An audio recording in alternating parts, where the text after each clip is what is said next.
ZR-V のマイナーチェンジ2026に触れていきます。変更点はどこでも取り上げられていますから、独自視点多く述べさせていただきます。最初に変わってほしいと思う2点、その後に変更点や価格を簡単に見て、最後にネットの反応に自分が反応をしてみます。で、時期は3月下旬。大きな点ではガソリンモデルが姿を消して電車ハイブリッドモデルのラインナップへ変更。これによってエントリー価格は370万円スタート。最上級のクロスツーリングに 4WD を選ぶと473万円。売れ筋は上級グレードになるでしょうから、なかなかの価格帯になってきたなっていったところです。それを踏まえて変わってほしいと思う2点を挙げます。1つ目は内装のアシストグリップについて。まずこれね、どうしても言及しておきたいポイントでして、ZR-V のマイナー前モデル、実は助手席のアシストグリップが省かれていました。これどう思います？リアのアシストグリップがない車っていうのは稀にあります。でも助手席でそれがなかった記憶。自分にとってこれ絶対に必要な装備で、隣に乗っていて、そうすると交差点だってね、これ握りたくなる時があります。安定性が劇的に変わって、というか、なんていうかもう楽なんですよね。もうとにかく握りたくなる。イコールミドルクラス以上だったら、同乗者へのおもてなしとして絶対欲しい部分。マイナーチェンジで価格が上がるとか上がらないにかかわらず、もう目に見える派手な装備より、こっちを改善してほしいと思うところです。で、次。もう一つが内装のシートについて。グレード Z の本革シートは、スペック上は本革。で、革の香りも十分にしてくるんですけれども、正確にはレザーとフェイクレザーのコンビと見受けられます。で、それ自体はね、特に問題ないとして、でも座り心地が、レザーのお尻の部分がゴリゴリしています。ちょっと硬いタイプというか、結構硬めの革なんですよね。で、リアシートに座るとこれが気になる時がある。今回クロスツーリングでは、シートの表地のお色が変わって、ステッチの色まで変わるということなので、これが多少なりとも改善されていたら自分はいいかなと思います。では価格や変更点に軽く触れて、こんな感じで自分の感想を続けて、あと後半はネットの反応を紹介させてもらって、さらに自分がそれに反応をしていきます。では価格とグレード、数字を出していきます。2026年マイナーチェンジの ZR-V の新しいプライスリスト。現時点で最も角度が高いと思われる価格です。ベーシックグレード2つに特別使用者2つっていう感じですけれども、こんな感じです。371万円から453万円が FF 車。マイチェンマイハイブリッドから見て7万円の値上げ。そして 4WD は23万円高とのことです。今回最大の激震がガソリンモデルの廃止。ZR-V お前もかよなんてね、突っ込みたくなります。この流れはもう仕方ないんでしょうかね。ガソリンモデルが欲しければ、超高級車を買うか、よりベーシックなガソリンモデルも選べるクラスを買うか、といった二択になってきそうです。そんなこともあってね、320万円から選べた ZR-V というのが過去のものと、もともとはシビックと比べて相当にお値打ちで戦略的価格をつけてきたなって思えた ZR-V ですが、なんだかんだ言って普通だねって価格になってきましたね。では変更点を簡単に。どこでも注目されているのは新グレードの Z クロスツーリング特別使用車です。北米の HRV と ZR-V って北米に行くと HRV になって、ヨーロッパや日本だと ZR-V。ちょっとね、複雑なんですよね。で、このグリルが変わるのが主な変更点でして、US ホンダ顔になるそうです。あとはメッキ化色とか新形状のデイライト、専用バンパーなどが特徴で、これを新鮮と取るか、流用と取るか、レビューアーの言葉選び次第といったところでしょうかね。機能面ですと、Google ビルトインが全グレード標準となります。ナビに Google マップが組み込まれて、音声操作が自然になって、あとディスプレイも 12.3 インチへ大型化されるそうです。また安全装備で言うと、ホンダセンシング360プラスへの進化、360度カメラのことです。駐車場とかで安全性がすごく高まるんでね、もうめちゃくちゃいい。といったところでね、変更点は以上。グリルが変わって、ディテールが、加色が追加されて、それから Google ビルトインと Honda センシング360。率直に言ってあんまり変わってないといった感じでしょうか。というより Google ビルトインに関しては、ユーザー不利益と思える変化も、なくはなくて。といったところで、率直にね、自分が思う感想を次のコーナーで述べます。では自分の感想を2つほど述べていきます。1つはボディデザインについて。特にフロントマスクは好みが分かれて、全体的にぽよっと大味に見えなくもないと言われています。自分もほんとそんな感じで、後ろの方はぽよよんと大味で、フロントマスクは癖強すぎみたいにね、思っていました。でもね、ここには大きな落とし穴がありました。映像で、例えばこの YouTube で見た場合にカメラの影響が大きいです。そう、YouTuber がね、よく使うカメラっていうのが広角レンズ。これは奥行きが強調されていて形が変わります。さらに立体感が感じにくい。自分の場合ですとレンズ変えたりしながら使うので、いい時も悪い時も混ざっています。それで自分がね、実際に見て、この ZR-V のフロントマスクがすごく品が良くて格調高いなとさえ思いました。あんまり使うことのないようなね、格調高いといった言葉、ZR-V でね、それ感じました。最近のホンダって主張を抑えたデザインで勝負している。そんな中でこの ZR-V だけは手数が少なくて、しかもしっかり主張がある。そう、手数が少なくてコテコテしていないのに、そして実物を見てこそ良さが感じられる。これがね、ホンダの中で ZR-V、最強のというか唯一のというか成功だと思います。で、そんな感じなんでね、自分はこの縦型グリルのフロントマスク、すごく印象がいいです。じゃあ次の項目いきますというか、2つ目か。Google ビルトインについて。意外とね、これ、改良であって改悪であるとも言えるポイント。もう今 ZR-V 買われるか迷われてる方がすごく悩むポイントじゃないかなと思うんですね。そんな感じで長所短所があります。一番大きな部分で言うと、2年目以降サブスクの収益モデルと思われます。毎年お金払う。それだったら楽天モバイルとか安いスマホを1台持ってディスプレイオーディオという手もありますからね。どっちが便利かっていった話です。で、その中身は VIX が使えないといった話です。で、その代わりに Google のプロープデータが使える。このプロープっていうのがすべての Android ユーザーのスマホから情報を得るサービス。そう、プロープっていうのがね、Android を持ってるとナビの設定有無に関わらず、バッグの中にスマホをこう入れておくだけで、そして道を移動してるだけで吸い上げられていくらしいです。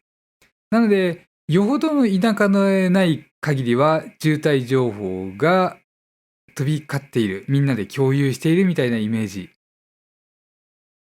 なので、こっちの方がいいかもしれないといったところはありますよね。そう、ここで言いたいのは、おいおい勝手に Android は情報を吸い上げていたのかっていうのがね、自分最近まで知りませんでした。あとは Google プレイアプリの対応。これがまだ30から40個程度と言われています。音楽、エンタメ、ポッドキャスト、一部ニュースとかウェブブラウザといったあたりで、なんか安全性動向で開放されているのが限定的っていった話です。普通の Google プレイみたいには使えないと思います。自分は思うんですけれども、AI と会話できるアプリが増えたら価値がぐっと上がるかなと。手放しのまま前を見たまま AI と会話ができたら楽しく移動ができて、さらに学習もできちゃう。もう完璧ですよね。あとは未確認の話。この Google ビルトインで Google マップ以外のナビアプリを使用するとメーター内に表示できないらしい。なんかね、別の車で見た例を考えてみても、右に曲がるとか左に曲がるとか、それさえの案内も出てこなくなるというイメージです。ナビタイムとかなんとかナビとか、月額500円1000円ぐらいのナビアプリいっぱいありますけれども、結構それらはね、排他的といった話です。そうしましたら、ネットのコメントを紹介させてもらって、それについて自分も反応してみたいなと。まずは最大の不満。価格値上げ高すぎて買わないというタイプのコメントをいきます。この値段で肯定的な人ってそもそもお客様ではない。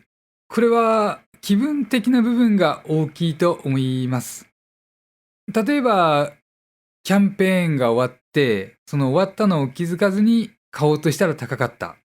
そしたら普通は買わないですよね。そこは金額の問題ではなくて100円でもそう。といったところで、実際に買おうとしていたら、頭にくるものは頭にくるし、しょんぼりするものはしょんぼりする。逆に、先に買った人はラッキーだったって思いそうです。次。ガソリン廃止でエントリー370万円スタート。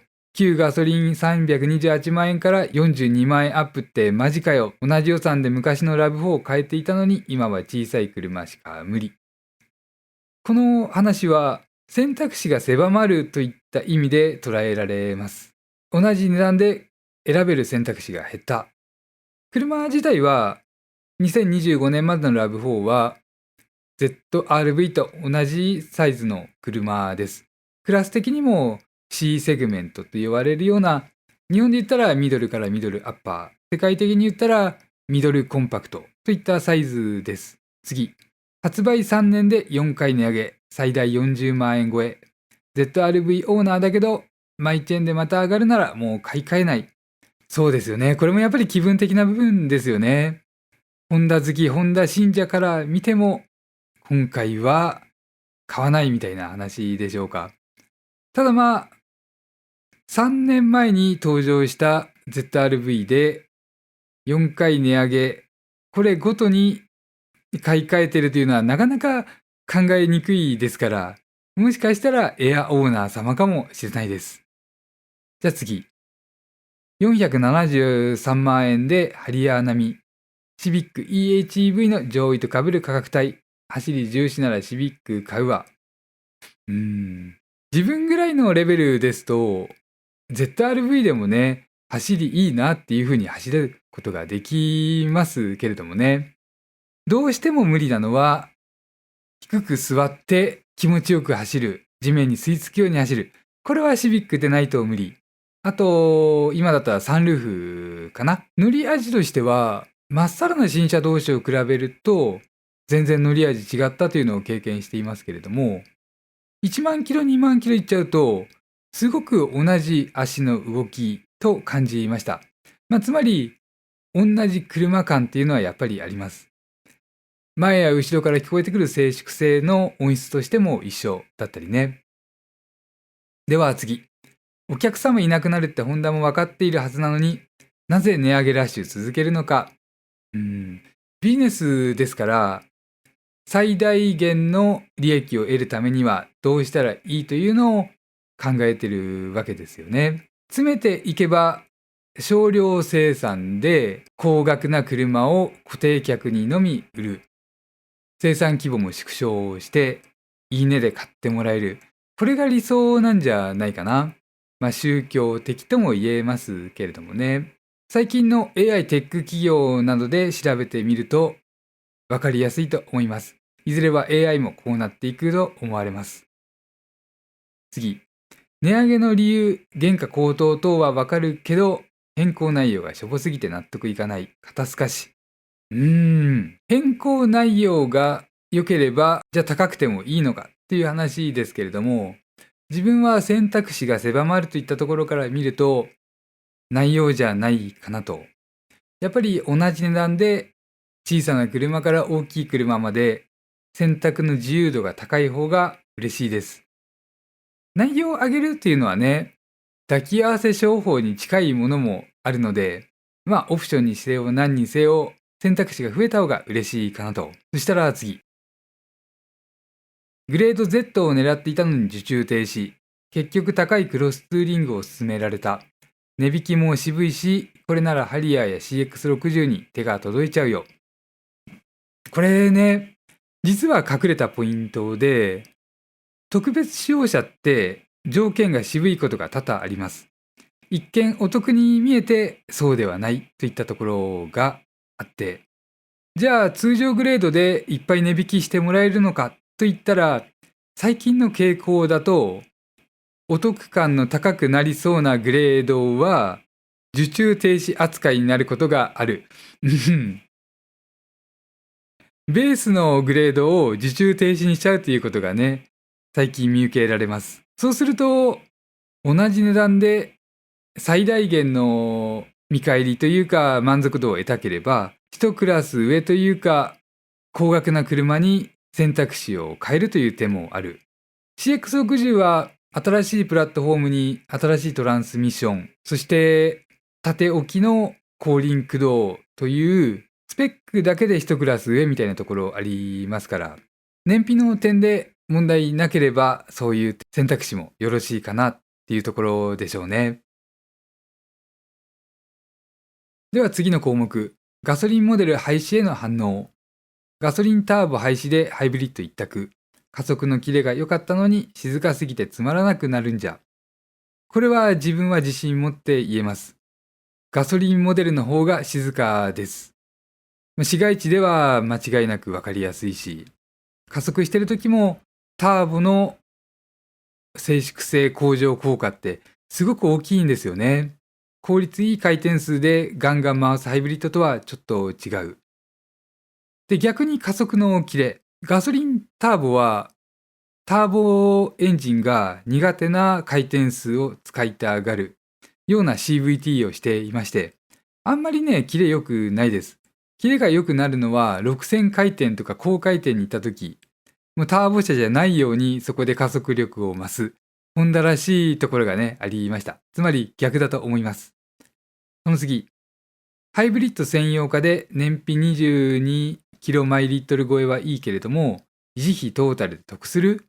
税金メリット薄いし、高い買い物で後悔しそう。1500cc ガソリンモデルのクラスから考えたらびっくりの自動車税。これ、毎年気分よくお金払えそうな気がします。ほんの5000円しか変わらないとしてもね、やっぱり気分的ってすごく大きい。ガソリン好きは急げって記事見たけど、もう遅い。旧型中古狙うしかない。もう全然中古でいいんじゃないですか。納得の金額で出回っていました。あとは、次の項目。クロスツーリングへの反応。アウトドアテイストのグリルプラスグレージュ内装。デザートベージュ新色。ビジュアルはいい。それと、クロスツーリングかっこいいけれども、最低地上高変わらず本格オフロードではない。街乗りメインなら普通の Z でいい。田舎に住んでると都会に憧れる。都会に住んでると田舎に憧れる。どっちもありといったところでしょうかね。白いシートを売りにしているけど、汚れやすいし実用性どうなのっていうのもあります。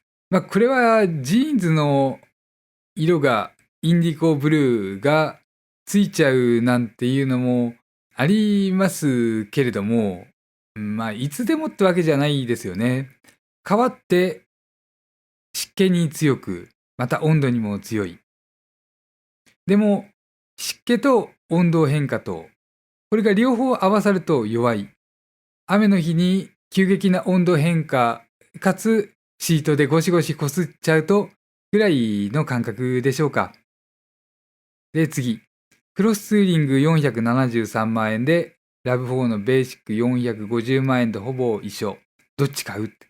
そう、ちょうど同じ時期に被せてきたんですよね。ラブ4がモデルチェンジして、そこに合わせてのクロスツーリング。ということで、やっぱり比較されちゃうのかな。ただ、ラブ4は今、受注停止だと思います。出た瞬間に受注停止みたいになっていて、初期の生産分以上は今日本向けは作ってないかもしれない。このあたりがなかなかね、だったらさって思いません？ちょっと AI に調べてきてもらったら、ラブ4は何らかのなんだかんだの理由をつけて、で次、変更点が内外装だけ。グリル変えただけで特別使用者、ふざけんな。そう思います。では次の項目。変更内容全体への評価。地味すぎ問題というところでしょうか。マイナーチェンジっていうレベルではなく、ただの仕様変更。Google コネクト標準化は便利だけど、それだけじゃ買う気起きない。むしろ自分は Google コネクトによって買う気を失った人の方が多いかなって思います。でも本当、マイナーチェンジって言葉の使い方がね、昔とは変わってきてますよね。次。走りはシビックベースで最高なのに売れない理由が価格の変更としょぼさ。もっと本気出してよ。ZRV ってもともとシビックよりよほど安価な同じような車というメリットがあったんですよね。気がついたら同じぐらいになってきたといったところですけれども、走りは最高なのにといった部分がマイナーチェンジで密かな部品のグレードダウンとかそういったのがね、なければいいなと思います。前期オーナーだけど安心した部分もあるけど、ホンダへ心配半分。やっぱりね、最近のホンダという会社、好きな人とか株主からしてみたら不安もあるといったところなのでしょうね。前期オーナー様は今年ももしかしたら来年も嬉しい気分を味わえるかもしれません。じゃあ、あとポジティブ意見というのをね、探してみました。あんまり浅くかっこいいと言ってるだけのとか、かっこいいけれどもなんちゃらかんちゃらというのはちょっと省いています。そしたら結局ね、一つだったんですね。で、その一つも、走りと燃費のバランスは相変わらずいい。ハイブリッド車にはあり、クロスツーリングのビジュアルで挽回できるかも。これもね、やっぱり今述べたように、実はこっそりどこかが変わっていて、それがいいようになることもあれば、小改良でコストダウンが進むこともある。なのでね、乗ってもないのに走りと燃費のバランスがいいとか述べちゃってるのは、ちょっと信憑性に欠けるというか、本当は取り上げたくない意見だったんですけれども、他にね、見つからなかった。AI にも探してもらいまして、でもね、内容が伴うポジティブ意見っていうのがね、なかったっていうのが、現在この動画の制作時の話です。では簡単にまとめます。ネットの反応はネガティブですが、それはもちろん本当だって想定通りでしょう。中身据え置きで値上げというのは、安すぎた日本市場での日本車、これを世界基準に近づけている最中と考えることもできます。今まで日本市場でね、日本車が安すぎて、その恩恵を受けてきた世代もいて、受けられない世代もいる。というか、今、思春期だったら、これが普通なのかな。自分が子供の頃、金利 3% の時代でした。やっぱり物価上昇している最中だったはずです。でも、何も感じなかった。そして最近思うのは、価格は慣れちゃうものと、どの分野でも感じています。しかし、最小限の変更で最大の効果を狙うプロジェクト。これでうまくいったら、良いマイナーチェンジ、高額なグレードで話題作って利益もアップ。ホンダが元気になって自分も嬉しい。でも、それをユーザー目線で嫌と思うんだったら、ガソリンモデルの中古車、すごくいいなと思います。3年落ちで距離が少なくて、300万円前後のグレーゾー Z 見受けられました。